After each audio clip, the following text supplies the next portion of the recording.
All right, rolling, mate. Rolling. G'day, Ben. G'day, Ben. How are you, mate? I am feeling good. I'm Good. going on a little holiday with the family tomorrow, so Ooh, exciting. A little bit of a break shall be nice. I've been working a bit too excellent. hard. You? How you doing? I'm doing really well. Yep. Been a busy week, but looking forward to the long weekend coming up. Gonna get on the guitar and write a bit of music, I think. So, very much looking forward to that. Nice. And I'm very much looking forward to our chat today because did you wake up early and watch the Apple event earlier this week? I did not wake up early. I saw an announcement on the socials about the new VR headset that they came out with and then decided to chuck on the WWDC, but I skinned through it as quick as I could. I know someone tends to cut highlights down to like 20 minutes. It was a very long presentation, but I just went through and just kind of skipped through what interests me. And did you wake up early and see it? I did. I have a bit of a ritual to wake up early and watch WWDC. It's a bit more pleasant time in America. Obviously, I think it's around 10 o'clock for them, but with the time shift, it works out to be around 3 a.m. here in Australia. But I always like to watch it, and because I find the cut downs are cool, but there's a lot of things that the people who cut the cut downs leave out that I actually find the interesting bits. So in the same nature that I find that the hidden tracks in an album are the good ones, not the singles. I think like these cut downs, there's always these great little nuggets. But this year, while there wasn't too much that excited me, they released a new product, or they announced a new product, which is pretty huge for them. They haven't announced a new product since the watch, a major product, and this is a brand new category, which I know other manufacturers are playing in, but first for Apple. As you mentioned, their AR headset called Apple Vision Pro. And immediately, while they were showcasing all this stuff that it can do, my brain straight away went to immersion, content, watching content with massive immersive experiences. And how will this push Dolby Atmos forward and spatial audio, which is Apple's format of Dolby Atmos, and how is that going to interact with one another? Yeah. Because some of the clips that they showed with people chilling out on the couch, putting on the headset, making a virtual screen the size of a cinema from home, made me think, well, if you've got a big screen like that, the audio is also got to be pretty epic to match. Yeah, for sure. I found that very cool when they showed, someone watching it on the big screen. They had it in that, nature, and you could see the screen reflecting off the water and stuff. I was like, that it seems gimmicky, but how amazing would that be? Like, if it looks as good as they portray it, it would be awesome. Like, particularly the whole, being on a plane and you could just isolate yourself from everyone and just watch this amazing screen and forget you're on a terrible plane, a tube of farts or whatever they call it. But never heard that. It's interesting because I did see, like, I've read a few comments here and there of people posting about it and talking even about, using the headset as a workspace where you could have like your video editing set up, you could have it split screens and even maybe have controllers you could be controlling.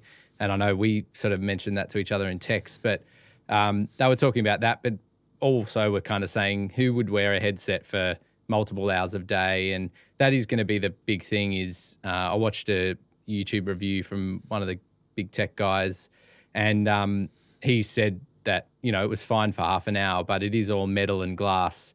And most of these headsets are made out of plastic for that reason, that, wearing them for too long. Yes, obviously it's not as hardy, but plastic is the lightest thing they can make it out of. And with all the other tech in it, it's definitely going to add some weight. So, the idea of sitting watching a movie for a couple of hours may be okay, but whether it becomes you could sit for 4 hours at a time, or I know you shouldn't anyway. For work purposes, you should probably only do a couple of hours, have a break, anyway. But it'd be interesting to see that with the technology they've got in it, whether you can actually endure that amount of time. Because I know people have said with other VR headsets, you get motion sickness and stuff. So hopefully with the high quality cameras, the lenses in it, the screens, the lenses in it, the fact that I think they said they were high refresh rate as well, maybe you won't get those issues. But It's definitely a valid point. I mean, even watching a movie these days at the cinemas that is 3 hours plus long, I even find my eyes fatigued just visually focusing on something so acutely for such a long time. Yeah. So It'd be interesting. I don't have too much experience with the other headsets that have already come out, like the Oculus and stuff. I have actually been looking at, there's some like semi-budget, probably half the price of which are purely for content watching, where you can plug a HDMI and it's the same idea where you get like a 80-inch screen or something or could be bigger, at a certain distance. And I looked at maybe getting one of those because I like watching a fair amount of content. Sometimes it'll be just in bed or traveling. And I do like the idea of being able to consume content that way. I feel like it's an expensive purchase just to generally consume content. I'm not sure I'd do any computing on it. To be honest, I want one, as in I just want to get one and try it and see how much I'd use it. But it's like, can I borrow one for 6 months? That's the Apple marketing. Getting you there. But talking about the audio, so it'd be really interesting to see or hear what those speakers sound like without, like the idea of not having to wear headphones in your ears, particularly if you're just at home, sounds great because, you don't have to have earbuds in, which over time can also get uncomfortable. It'd be interesting to hear what they actually sound like and how I'm sure Apple does a great job of making sure these things are spot on. I'm really excited to hear what kind of immersive vibe you get from it. And whether it, like, I guess the head tracking thing, whether they put the head tracking in there as well. So if you're slightly turning your head, if it does the same effect and stuff. That's a good point. I imagine they would. Yeah. But they didn't really speak to that. As usual, the sound element of what they speak to is always a small portion of the presentation. Yeah, it's true. I'm surprised they didn't even put a couple of rear ones as well, because they could have almost done rear projection. Little speakers that hang off. So they're even just on the back band that maybe kind of shoot forward so that you could almost do a bit surround sound. Like, I don't know if it would work, but they may have tried it and realised that, first of all, it probably takes up too much battery, costs way more, and they thought, let's just stick with stereo, and people will probably use their earbuds a lot anyway. So, yeah. I think battery was a big factor for them. I feel like I think they announced 2 hours on a battery, which doesn't really last the length of a movie these days anyway, which is an interesting thought, let alone deciding on the movie to watch, which is always the hardest thing to do when you sit down. But yeah, the speakers for me, I didn't think too much of the speakers because I feel like to me they're going to be more of a headphone thing. So something like what I'm wearing now, the AirPods Pro, I think that will be a great companion earbud. Yeah. Being though there's no headset, as in nothing that sits over the head and the top. So, you don't really want any more weight on top of your head, I think. By the time you put that headset on, these are really lightweight and you do get the access to spatial audio. I know there's a lot of thoughts around whether people think that AirPods Pro sound good or not, but to my taste, they're not too bad. And I think compared with the AR headset, the Apple Vision Pro, got to try and get that under my tongue. I think they'll be a great companion, and you'll have a really immersive visual experience, but also a very immersive audio experience, especially with noise cancelling turned on with these. It's funny you mentioned the environments that you can put like your cinema screens in to watch movies, like the water ripples and the mountains and the lake. It made me think whether Apple will include audio scapes. Like, can you hear the water rippling when you're in this environment, or if you're in the jungle watching a movie? Can you hear a little bit of the jungle sounds, whether it's before the movie or not, or whatever? That's actually a good idea. That could be an immersive experience. Maybe start in the end, they just kind of creep it in to kind of get the vibe of that space. Yeah, and if you're watching a horror movie, you just have some like creature sound from the woods happening just to get you in the mood to be scared. Particularly if you're like going through the menu of Netflix or something like that. There's no reason why they couldn't do that while you're, blopping around. I'm saying blopping because that's kind of the sound you get from the bloop, bloop, bloop or whatever. But the thing that excited me, and I kind of, as I was watching it, I'm like, I just don't know if I'll have enough use case for it. But I'm also, like, for me, watching, like, I've got an 7.1 and hopefully soon Atmos setup and a 85-inch projected screen. So it's not really good for me in that sense. Like obviously if I'm traveling or if I want to just watch it in bed, I could lie down and just consume it, and that'd be cool. But I think with the shivers, I can't remember my train of thought for that. Well, while you remember your train of thought, it's interesting that you say that, because I actually think it is for you. And this isn't me. I'm not working for Apple in this moment trying to sell it to you. Oh, well, I want one anyway if I could afford it. Yeah. At the same time, it isn't for you. It is for you. So it isn't for you because you already have such an elaborate setup that your audio experience is fantastic and you have a big screen with a projector. So you are already having a pretty deluxe experience. But where I think it could be really valuable is often when you're in your current mixing suite, you're obviously in a studio environment. And what I think could be really cool is you're working in your mixing environment. You're like, cool, I've just worked on half an hour. I've just worked on 3 scenes from this movie. I'm just going to watch it back and see how I feel. You put on your headset. You might even still use the speakers in your room because they're calibrated and they're dialed in perfectly. But you put on your headset, your studio environment disappears and you're just watching on a big screen like an audience member. Yeah, yeah. Well, that way you can be sort of like take off your cap of being a technician. Yeah. Yeah, that's true. And seeing it how hopefully a lot of people will consume it in the future anyway. So my trail of thought was that, when I was watching it, obviously for me, I felt like it wasn't something I'd use even when it came to consuming content. But as soon as they got to the section where they talked to Disney and or got Disney to present and were like, here's the cool things you could do. And even when they showed you like, here's the screen, but like they've got overlay stuff and things like you could have behind the scenes up here, or you could like other interactive things. So yes, they make that was really cool. They actually, could make surprised me. Avatar 3 in this thing, but maybe you could go flying around on one of those dragon things, so you could watch. Use your eyes to click the interactive bit, and that's the thing. You could then add almost like VR games or other interactive things that go with the movie. That is easily just bucketed up. Even the idea for me, I've really gotten to Formula One. We talked about that, I think, last week. The idea that I could watch Formula One and have the race in front of me, but then I could have, because they do a lot of extras where you can follow a certain racer and watch their racer cam, the whole thing. You could have that over here. You could have the map of all the cars and watch the cars going around. Because I saw the ones with the basketball where they had the courts, was amazing. A 3D court, and you could watch the players do, from a different angle as you're watching the screen. Or the same tech guy was saying he wants to be able to go courtside. So imagine going the basketball courtside and you literally could just be like watching the players play and you're watching it in 3D courtside. It would, they could literally surround you with it and you would just feel like you're amazing. At the game. Like, yeah. And just leading off what you're saying now, and you're right, that Disney part was really quite good. I'm glad they added that in because that got me excited. That's taken it to a next level of just watching the content. That's like plus all this extras, which is awesome. And I loved when he spoke to Mandalorian and you were able to watch an episode of Mandalorian in a Mandalorian world. That was pretty cool. So I think a lot of those sort of fan films and fan series are really going to enjoy that. But my day job down at the art centre, the team there, we make documentary work, but we also shoot live performance, whether it's musicians, bands, theatre, ballet, dance, opera, all of the different arts disciplines. And it made me think about if this platform is going to be something that becomes widely adopted, and maybe not on version 1, it could be too big, too heavy, too expensive for the everyday person to be mass adopted.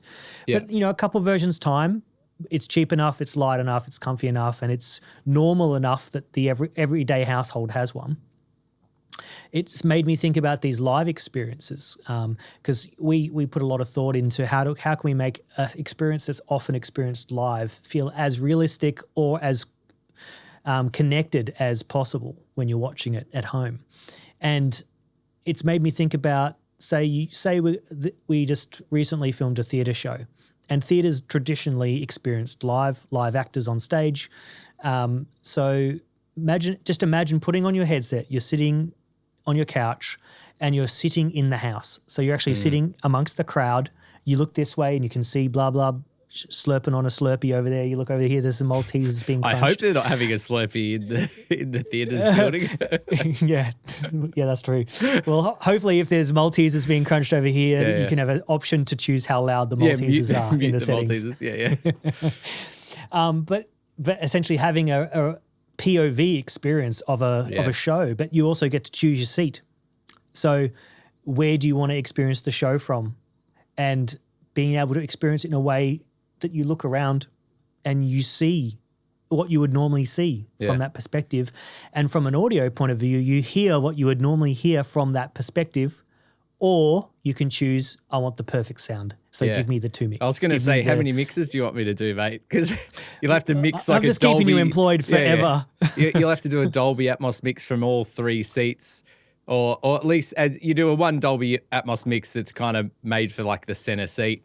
And then you could try like a binaural thing, because really binaural it probably could work. So you could do a 360 mic with a 360 camera. But it depends, because, you're going to shoot this with an audience, so you're better to maybe recreate the whole auditorium. It would be nice if there was people sitting and enjoying it, but you'd almost need to build avatars or something. So, I'm sure you could just say, we're filming tonight and you're going to be on camera, but there could be some dude picking his nose and he's going to be there forever, for eternity. Could become on famous. That performance. It could be a meme. Yeah, that's it. But even if by then, I think... I was going to say, it might be that you are sitting in this auditorium that's almost like blacked out as it goes back or something. So, you turn around and it's sort of like the content's mostly in front of you. That's what's important. But who knows? Like there's options and things to think about in that sense. Maybe I'm sure you've seen it.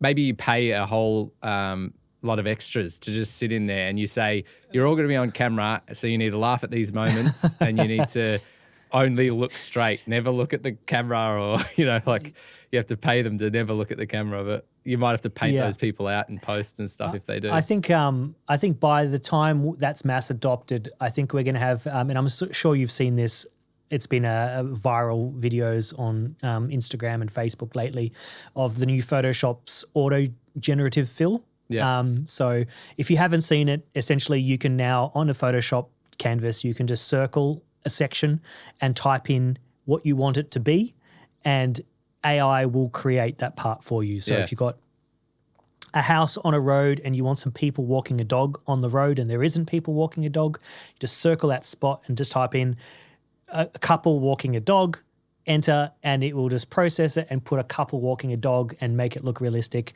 So hopefully by the time that the Apple Vision Pro or another AR system or VR probably at this point, because it's completely virtual, you should be able to just autofill an audience, I imagine, and type in the time code where you want laughs. But I do like the idea of authenticity, especially when it comes to like live performance. So I think capturing a real audience live with the energy of the fans of that art form is still pretty magical. For sure.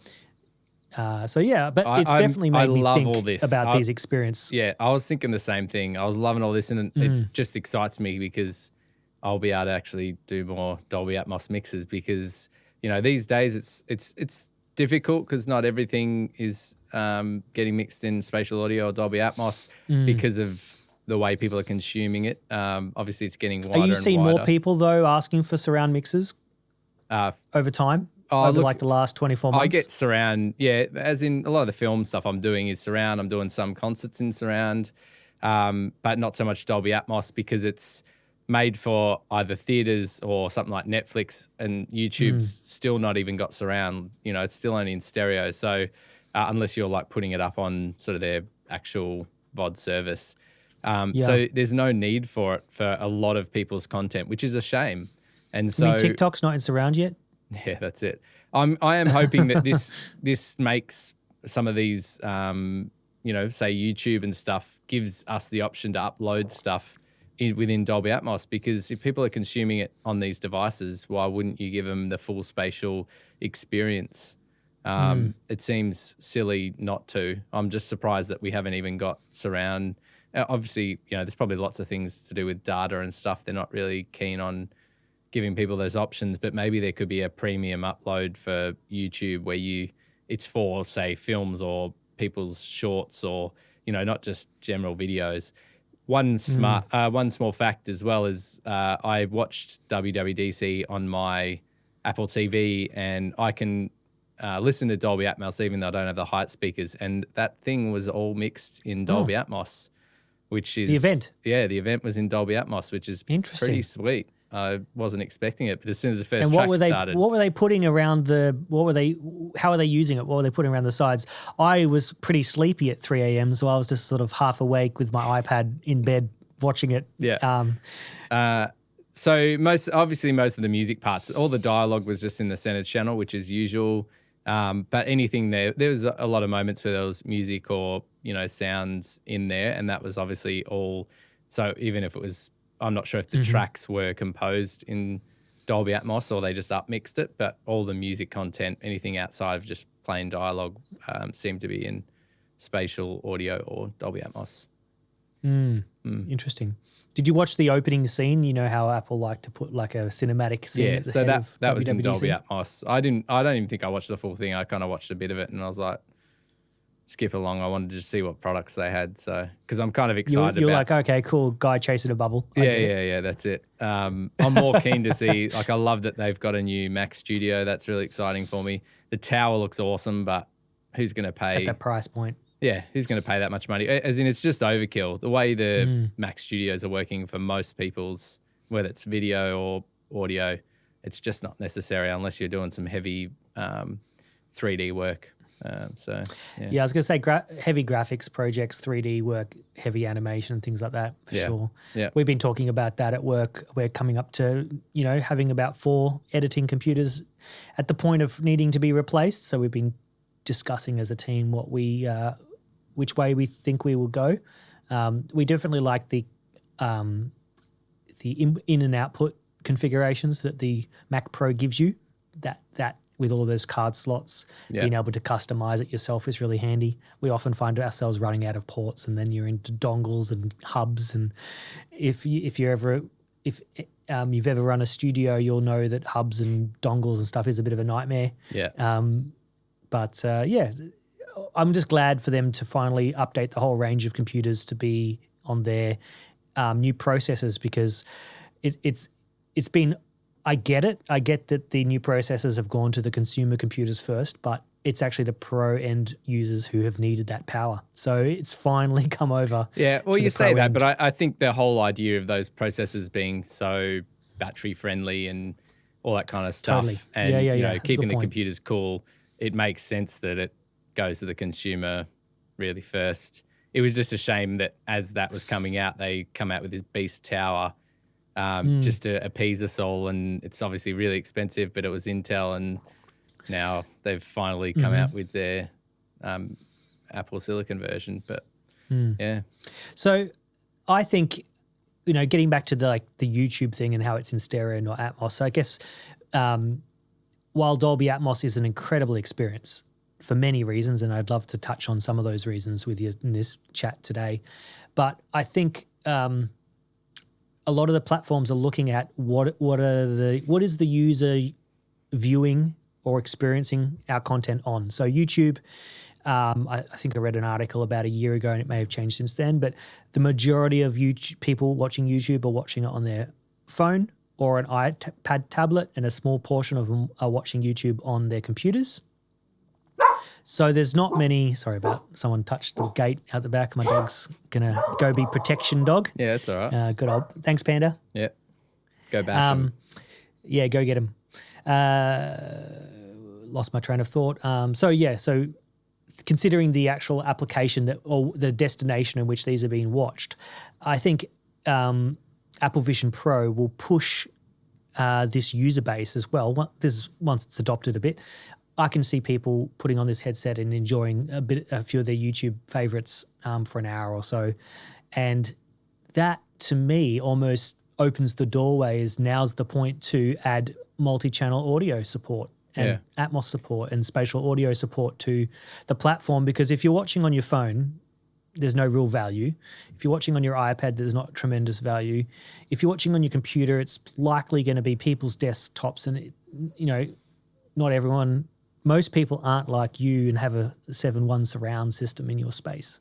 Idiots. So I know. I mean, we would love that. We would love for everyone to have that, but that's just not the reality. Yeah. So, but this VR headset, an AR headset, is I think it's actually gonna push this Dolby platform and spatial audio platform to be a bit more of a standard. Yeah, well, it's interesting you say that though, but these days, I'm pretty sure they say like the iPhone and a few of those have Dolby Atmos in them, even like phones these days, because they have like rear projecting things. And I know it's not real Dolby Atmos, but a lot of people still wearing earpods and stuff, and you can listen to spatial audio. So there isn't a reason why not to already start adopting it now. But you do make a great point, and I'm all for finding ways for people to enjoy a more immersive experience. And, you know, the VR thing could, as we've already said, revolutionize live performance, live concerts, as well as just watching films and TV. I think for people to be able to enjoy it in that, you know, with in all its glory, you know, in a big screen and hear it in a, you know, in Dolby Atmos, immersive. It's very, very exciting. So let's see. Look, I'm just hoping there is more mass adoption, and that'll give me the chance to be able to do a lot more work within that space. Because honestly, anyone that I bring in here and give them the chance to even listen to spatial audio music, so whack on some hits, even hits they used to know, like your MJs, Michael Jackson, if you didn't get that.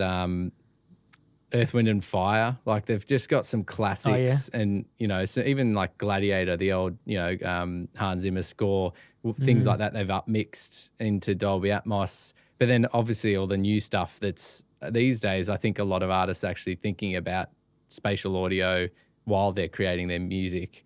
I'm sure a lot of them aren't, but they are now encouraging this idea that let's write for that, let's record for that. So they're adding extra layers and things that could be used in a spatial audio situation. So, it is interesting because even when writing a song, like there's a story in there. But these days, I think that as much as there's a story that people are writing, they're actually they're writing a piece of entertainment.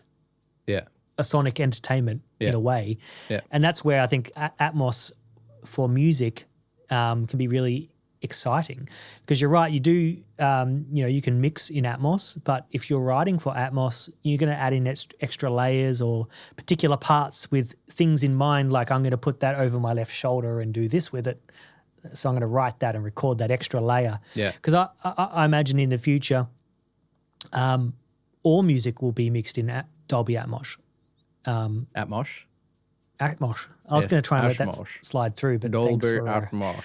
No, you're doing your Sean Connery. Sean Connery, yeah. Dolby Atmos. Yeah, Dolby Atmos. I liked it. Maybe we'll so like when people come in here and listen to my space, they're always blown away. And look, it doesn't make people go out and just buy an Atmos setup. It made me look at how much it would cost to do the setup. You're a different situation, but obviously my friends are like, this is cool. But to me, like, stereo is dead. I say that. I still listen to music with my earpods and stuff. Hashtag. Yeah. He's made a stance. Dead. Yeah. Stereo is dead. Maybe we should put that in the title. Yeah. It's honestly, it's a whole new experience, particularly stuff that's been mixed. Not Mixers does some nice stuff, but when you're being immersed by sound and it's big and full and got your low end in there, it's just, there's nothing like it. It is quite amazing when you think, because it's very easy to think, oh, well, how much better could it be? How much better could surround sound or Atmos be than stereo? Because stereo sounds pretty good. But when you do hear it and you do experience it, it is a lot better. Like going back to stereo, I think I've said this before, but it took me a week to enjoy it again. Yeah. Like I felt like I was not getting the experience at all that I had, the emotional experience that I had listening to music in your studio. Yeah. And I really like my speakers.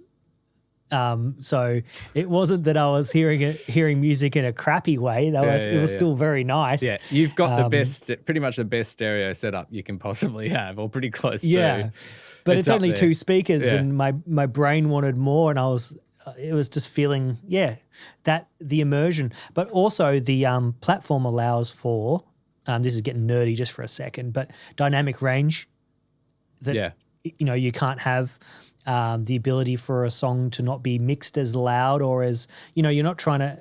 In my analogy, I think I've mentioned it before about having a cup and having all the elements sit in a cup like marbles. There's so much more space for everything to sit 3-dimensionally that everything can sound so full and rich, every element. It makes it really exciting and really fun. Yeah. So I hope that it becomes a standard thing, and who knows? In time, I want to be able to go to everyone's house and see a surround sound. Yeah, in time there'll be like things like Sonos and stuff are making it easier as well. Obviously not cheaper, but there'll be ways that you'll be able to get systems that are just stick on your wall and they're wireless or whatever, or who knows, like eventually it'll be a lot easier. Or the technology, they'll be able to make speakers that are better at projecting against walls and other stuff. Like soundbar, they say they're spatial audio or Dolby Atmos, and they shoot sound to the roof and things like that. And it is even just getting that sense of being surrounded. So, any of that's better than stereo for sure. Yeah. I mean, that's why I'm a fan of spatial audio. I know that's Apple's sort of answer at the moment to immersive experience on earbuds and things like that. And while it's not the same as a Dolby Atmos setup with speakers, it's the next best thing that consumers can get their hands on. And it's only going to get better, right? It is only going to get better.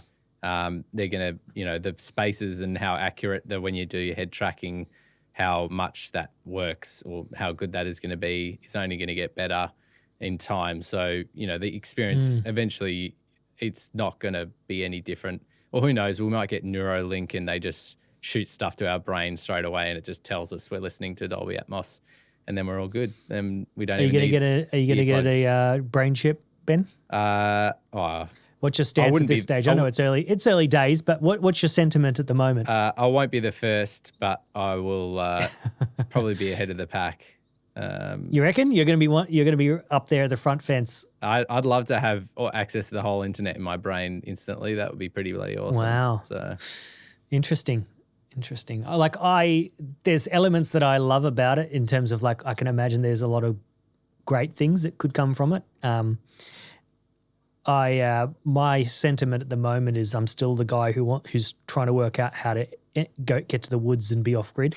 So, I'm all like put like lenses in my eyes that lets me see stuff like in the real world. I'll bring it on. I'd love to make my life smarter and cooler, but also part man, go in the woods, part cyborg. Go in the woods and hide away. That also sounds pretty nice too. I could do that. I don't know if I could do that forever. I'd probably get bored. I need my gadgets as well. Well, see, like if you had your brain chip and you came out to visit me in the woods, you could just pretend like you're listening to me, but really be watching something on your eyes. Yes, I'd be doing that for sure. Yeah. I'm doing it right now, in fact. You don't see my screen. I'm actually watching YouTube videos this whole time. Excellent. Well, you seem to be nodding at the right times, so it's you're doing it. Yes, I've got a thing that sends a signal to nod, and just so I know that I should be nodding. But perfect. So the chip's listening to me while you're watching the game. Yes, and it's telling me to nod at the right time. So fantastic. It's amazing. Well, I'm very excited about the future. I think the whole immersive thing, I'm all up for it. I think these days with the way content's going, like TV's just getting more spectacular. And I think the whole idea of this AR, VR experience, I've dabbled in 360 cameras and even years ago and thought that it was going to be the future. But it'll take a company like Apple to kind of really make that happen by giving us access to the content we love and not just some guy, me, random, just shooting 360 videos and putting it up on YouTube. It will take a company like Apple to really make this widely adopted, and maybe it still won't, but I'm pretty pumped The distribution, I always say, have trouble saying that word, distribution avenues for things, I think is super important. Yeah. Like for even like what you just said, 360 videos, there was a bit of a trend of people playing around with that, but there wasn't many ways that the everyday person could actually experience the playback of that without actually like using their mouse and clicking around. And that's not even that cool really compared to what it should be. But with a headset on and capturing 360 video, now all of a sudden you can put the person in that space. And I know that's originally what it was intended for, but no one had the headsets at home, only a handful of people who are really into that. And Apple have a way of making technology that is that should be complex, quite simple, that would appeal to not the tech gadget person, but just the everyday person, easy enough for them to pick it up. I mean, yeah, even think about our parents and our grandparents who picked up an iPhone and can use it compared to other phones and things that can confuse them a little bit more. There's a simplicity with the Apple ecosystem that I think connects to most people. Yeah. And you'll find like your friends who love to tinker with stuff will probably want something a bit more customizable. But for myself, I just like to use the thing and make it. I just want it to be easy and good. Yeah. So the experience of Dolby Atmos, why are you excited about Dolby Atmos? Like, as someone who works in it, I know you might have biased opinions because it's better and it's more fun, but why should the everyday person be excited that the companies are pushing to have immersive audio experiences? It's a great question. Try and think of the consumer, like why should they get pumped up for it? They shouldn't. They shouldn't get pumped up for it? Well, it's hard because I am coming from my own experience and I am a lover of all things audio. So it is hard to say to people, especially when, if people are watching movies and things on their phone with the phone audio and stuff, or, I know these days a lot of people watch, and this is probably at the fault of the mixers and stuff, but a lot of content these days, the dialogue's too quiet, so they watch with titles and stuff. And I feel like, people don't actually care about getting the best experience. Like I am always the opinion of I'd rather watch something on an iPad with a surround sound setup than watch a 85-inch TV and have the TV speakers, because the TV speakers are always dreadful. Isn't it always really disappointing when you're at a friend's house and they're like, let's watch a movie, and then they put it on and it's the TV speakers that you're like, oh, can I change my mind? Can we not watch something? Actually? Yeah, let's watch something I don't care about. So it is hard to say to people you should want the best experience, but it's the kind of thing that if you don't, until you experience it properly, you're not going to get excited about it.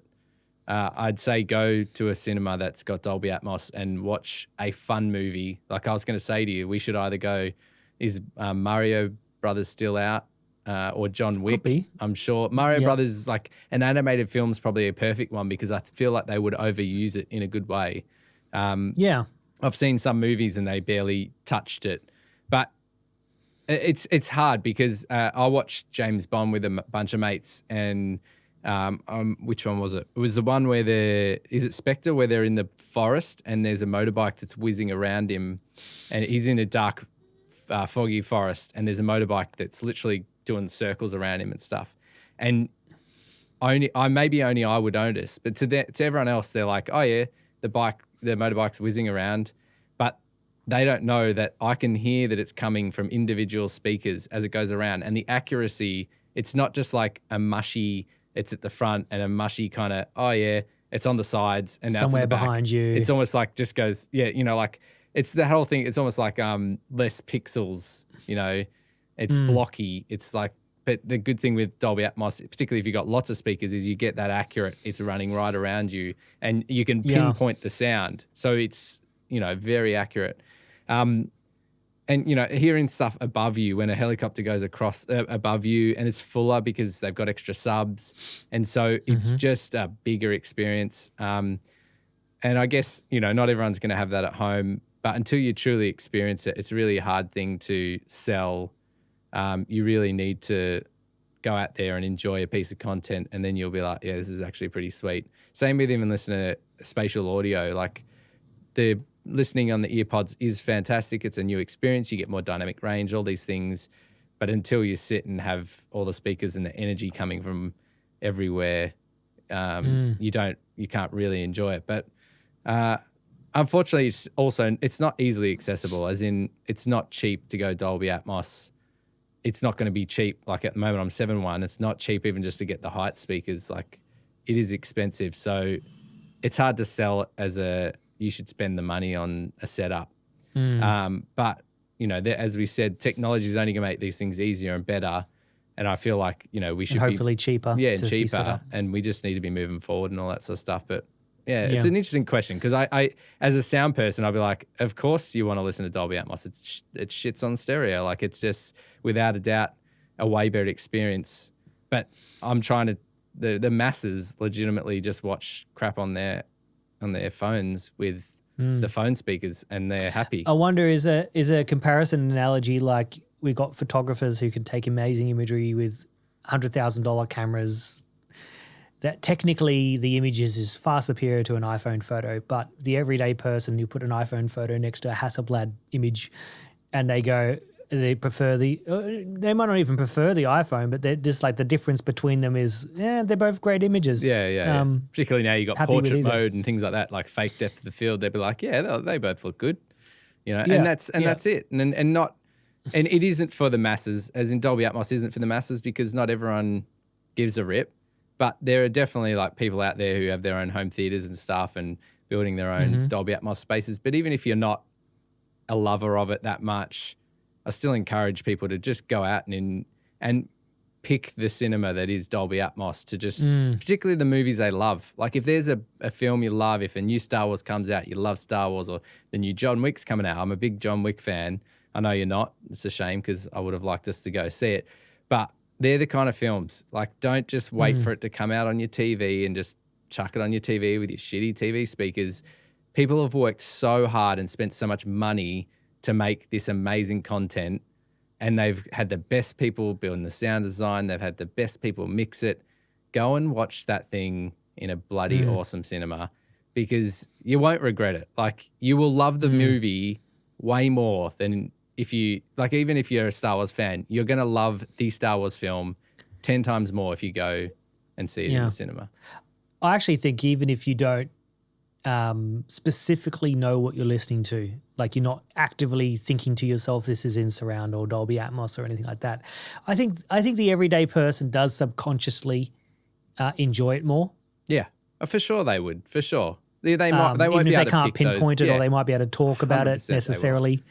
They're sitting there, they're being immersed, and I think that's part of the magic of all of this stuff is having these experiences that are immersive. Yeah, and the other thing to think about as well is like Dolby Atmos is a new thing. So if you pick a Dolby Atmos theater, you know that it's going to be new speakers or newish speakers. The setup's going to be pretty fresh, and so you're going to get the best quality because the old cinemas.